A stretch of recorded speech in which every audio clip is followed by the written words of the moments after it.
comments in general about solar power. That depending on the demand and maximum local PV, there may be a need of more grids in the stronger distribution grids, or even local grids. The voltage can be controlled in PV converters. I will also come back to batteries later, which is another solution. Today, the German grid code seems to be the one of the issues, but then of course you can have different parameters and so on. The question is then, of course, how much can you do in the grid with the current methods? You can, of course, also have other converters in the grid, or you can have other kind of methods in order to supply the grid. So you can do things with this local control, voltage control in your PV, and that is the same as I showed you yesterday with the wind power. You can do this kind of thing. The question is how efficient it is. And then one question is, of course, is it acceptable to spill solar power? I mean, let's say you have problems when you have extremely low demand and a huge amount of solar power. Then the question is, okay, that may happen 10 hours a year. You never build a new grid or install batteries or anything just to be used 10 hours a year.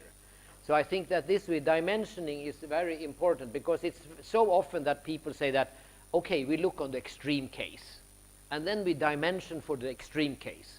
And I more normally say that, no, do not dimension for the extreme case, because in the extreme case you curtail. But then, of course, if you curtail, then you must have a method in order to curtail. Let's say, for example, that all my neighbors and me will have solar power. And then it may be that the grid is too weak, so then we get extreme voltages when it's whatever. Then the question is how to curtail my solar power. Should I then, oh, the voltage is too high, curtail all my solar power? Probably not. Then, of course, so there must be some kind of coordination here, that if you should curtail, you must do it in a smart way. I mean, you cannot say that now Lennart has too much solar power, we disconnect his house.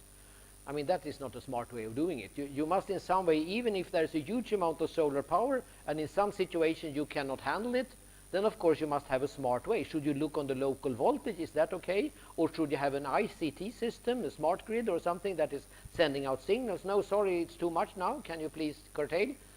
I mean, the question is how to do that. And one of the problem with curtailment is very much that if it's the grid owner that tell the owner of the solar power that now you have to curtail, then you come into economic issue. Sorry, I have a solar power plant here. I'm connected to your grid. How can you curtail me? I'm promised to get so much money per kilowatt hour, and you are curtailing me. That's not nice. So, but I have problems with my grid. Yeah, that's your problem, not my problem.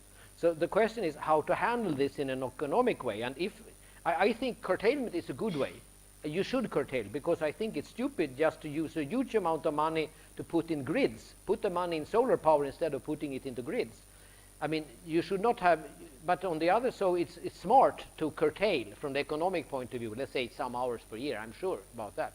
I will show you some figures later where I've studied this for Sweden. And of course you should curtail, because it's not smart to dimension the system for a lot of gigawatts that is nearly never used. The question is then that when you that's why we have a PhD student in this with wind power curtailment, because you should curtail, but not too often, but whatever the amount you have, you should curtail. The question is how you should curtail and when, and as late as possible, and so on. So it is probably acceptable to spill in some way. The question is just how to handle that. In Germany, it's said to be a lot of batteries in Germany. And I think the reason, what I heard is that there have been, I have never seen any confirmation, but I hear some rumors that there's a lot of batteries in Germany currently. What I heard is that they say that I think I said that earlier, if you want to have solar power on your roof nowadays in Germany, then they say that there is a limit that you are not only allowed to export 50% of what you're producing. And on the other hand, if the rest you have to consume yourself. And then, of course, if you don't have that amount of consumption when it's very sunny, then, of course, you can store it in batteries, and then you can use it for yourself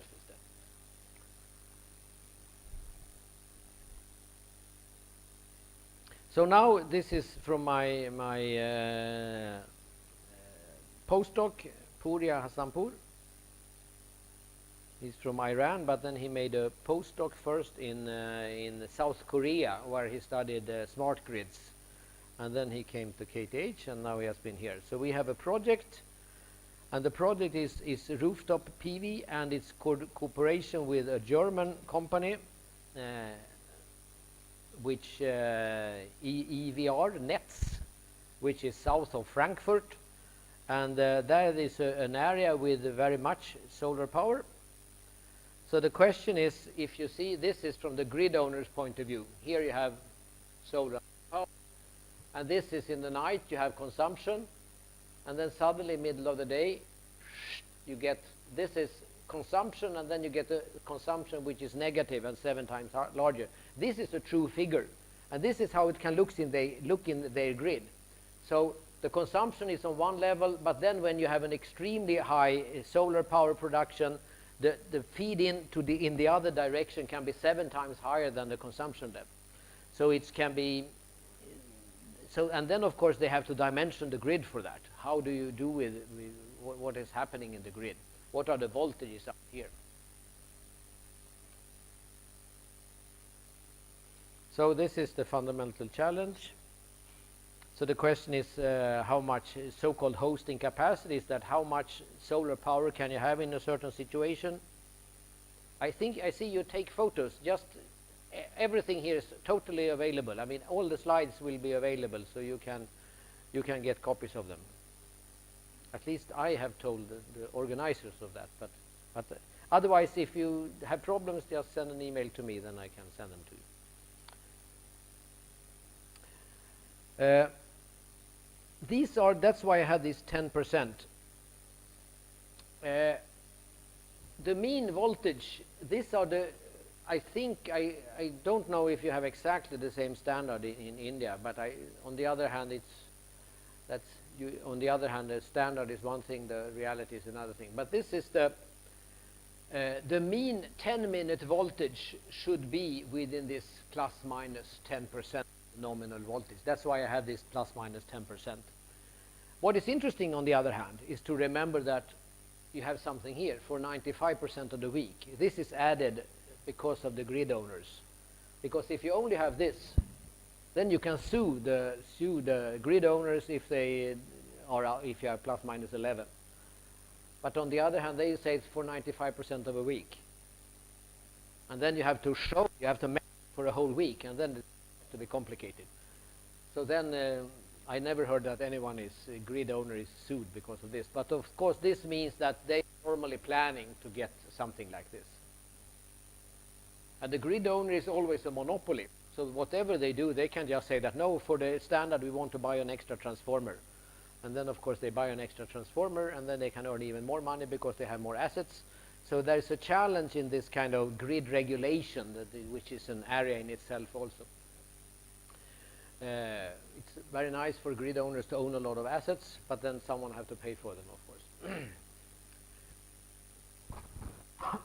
Then there are some kind of dynamic characteristics, and then the rapid voltage changes should not be too far, but too high. But that has maybe an issue, because this Puria, he has made some studies, and the question is, if they are coming, let's say you have a clear sky, and then it's coming in a very black cloud like this, moving over the area, then you can really get fast, rapid changes. On the other hand, the question is, how probable is it that it's coming in a lot of black clouds like this? It happened, at least in Sweden, it can be like this, that you can have a clear sky, and then it's coming a cloud front like this, which is really black and moving like this. And then you can really get a black thing coming in over a large area. I think it could happen, but I don't know. The question is how these meteorological issues are, of course, very interesting. I don't know exactly how it works. Hosting capacity. The question is, what is the problem? The problem is very much, hosting capacity is normally not an economic issue, it's more a technical issue, depending on regulation. And that means that you have voltage limits, but then you can also have current limits, that the cable or the lines cannot handle more than this current. Then, of course, you have So that is normally the hosting capacity. Then you can call it an economic limit, which is the losses. Of course, if you have too much, in reality you create so much losses, so it's not an economical issue. But that is normally not included in the so-called hosting capacity. Hosting capacity is more a technical limit. But of course, it's not so smart to just install something and then everything creates losses. That's not so smart. And these are the general solutions. You can have grid reinforcements, cables or overhead lines. You can have online tap changers. This is something they are testing in Germany right now, but it's expensive. That is that when you go from, for example, from 11 kV down to local voltage, you can have a voltage regulation on that transformer, these OLTC, on-load tap changers. So you can control the voltage. So you have the 11 kV on some level, and then you have a transformer down to the next level, and that is controlling. This is nearly never applied. The problem is that this kind of transformer seems to be 4 times more expensive than a so-called normal transformer. So normally the voltage is not controlled on the last step from 11 kV down to the low voltage, what we have in the houses here, down to 230 and 380 volts. Normally the voltage is controlled in the feeding point to the 11 or 20 kV, 22 to 11. So when you go from 66 down to 11, there you often have online tap changers, but not on the final step. You can have it. Technically, that's not a problem, but it's expensive, these kind of transformers. Then you can have active power curtailment. Then you say that now we have bad voltage, so we curtail wind. That's, of course, a possibility. You can have demand-side management in some way. The issue here, on the other hand, remember what this is. We are talking about the problem of voltage when you have solar power. The problem is that you should increase your demand, not that you should decrease your demand. So then the issue is then, sorry, we have problems in the grid. Can you please consume a bit more? Can you please put on your heater, or can you please try to, you should cool down, you should cool your air more, will you? Please put on your air conditioner now, because it's so sunny. So remember that demand-side management, what we are talking about now, is to consume more, not consume less. And then you have storage, and then we have reactive. So these are technically the issues that you can have in order to, let's say, help the system when you have things. And what we are doing in this project is these two things. And in reality, this is a very active grid company. From my point of view, impressively actively. It's a grid company. I can say this is a big grid company. They supply the grid in I think, an area with, some million people. And in our first meeting, the managing director room and say that this is a really important project. And then, of course, that if the top guy in the grid company say that this is important, then, of course, all the other ones below him will also say that, yeah, this is important. So then they get very, and so they installed. So in this grid company, they just send us the silent files of all the distribution data, and they also install. They have purchased batteries with converters, and they are putting them out, and they have PMUs, so-called phase measurement units, that are measuring the voltages on a second base out in the distribution grid. So it's a fantastic project. Very nice. So this is the grid, how it looks like. This is in, so they have a 7.3 megawatt solar farm, which is a rather big one in one of the areas. And then we have then there is also a wind farm in this area, and then they have, this is the feeding point, and then we have different feeders here, and then we are going, so that this is just a general, this is we have a place called Worms, which is southwest of Frankfurt in Germany, southern Germany. That's a lot of details about it. So this is the voltage. This is just the distance kilometers, and then you can see that this is the voltage in the feeding point to the distribution grid. This is the 11 kV grid, I think. Yes. No, 20 kV grid.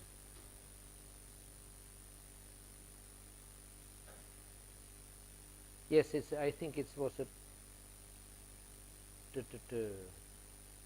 I think it was a 20 kV grid. Anyhow, this is in per unit. So here you have the voltage in the feeding point to the distribution grid, and then you go out here, and after 20 kilometers you have a voltage which is 7% higher when you have very high voltage, and then when you go out here, here you really get, and here you have a low voltage grid, and then you have the final point out in the voltage grid is nearly up to this level. But then you see an interesting thing here, which we are not considering currently, and that is that the voltage in the feeding point is 1.02. So why, if they just decrease this, if they have the, and here they have an online tap changers, it's just that by some reason they like to have high voltages out in the grid, because if you have high voltages you reduce the losses. So of course from the grid company point of view it is that. But so here it looks like they are close to the limit. But since they have an online tap changer here, they could of course decrease the voltage here in this situation. But then the question is, it may be other areas. But I mean, I really doubt that there is not an area where you don't have any solar power, where you have a lot of consumption, where it decreases. So here you can really see that the feeding voltage to the grid is of course an important issue. And this was another feeder.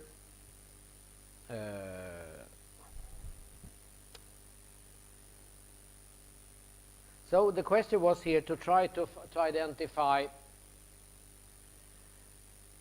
We have first, I mean, a challenge of this is from a model. This is a calculation. I think this is an output from Dig Silent. Have someone, because in the Dig Silent you can get exactly this printout. I think it was from Dig Silent, or if it was another extra program. And so the issue was very much, a problem here was that, you know, normally it's extremely difficult to get data on low voltage. If you are here on the measurement point between the low voltage, the medium voltage grid here at 20 kilovolt and the feeding, here they have measurements everywhere. And then on the transformers from the 20 kV down to low voltage, there they have measurements every quarter, which is surprising, I can say. It's difficult to find this data in Sweden. But every quarter they are measuring the mean values of active and reactive power and voltage and so on.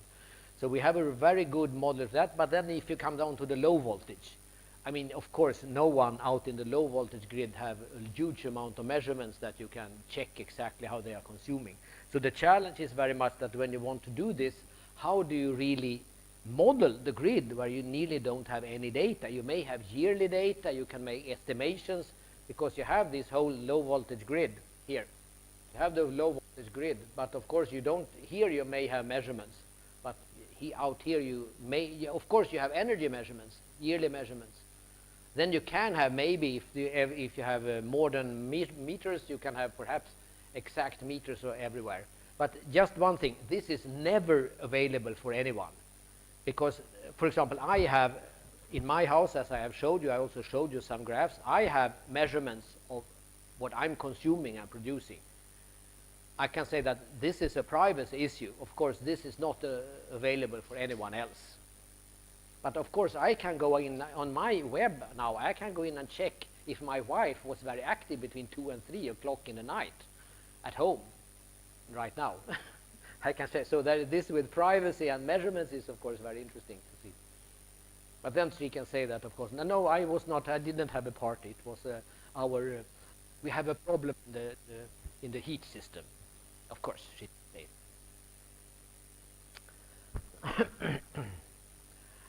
Okay, so the challenge was very much to, that was one of the fundamental challenges if you do this kind of studies, how to get a model of what you are studying.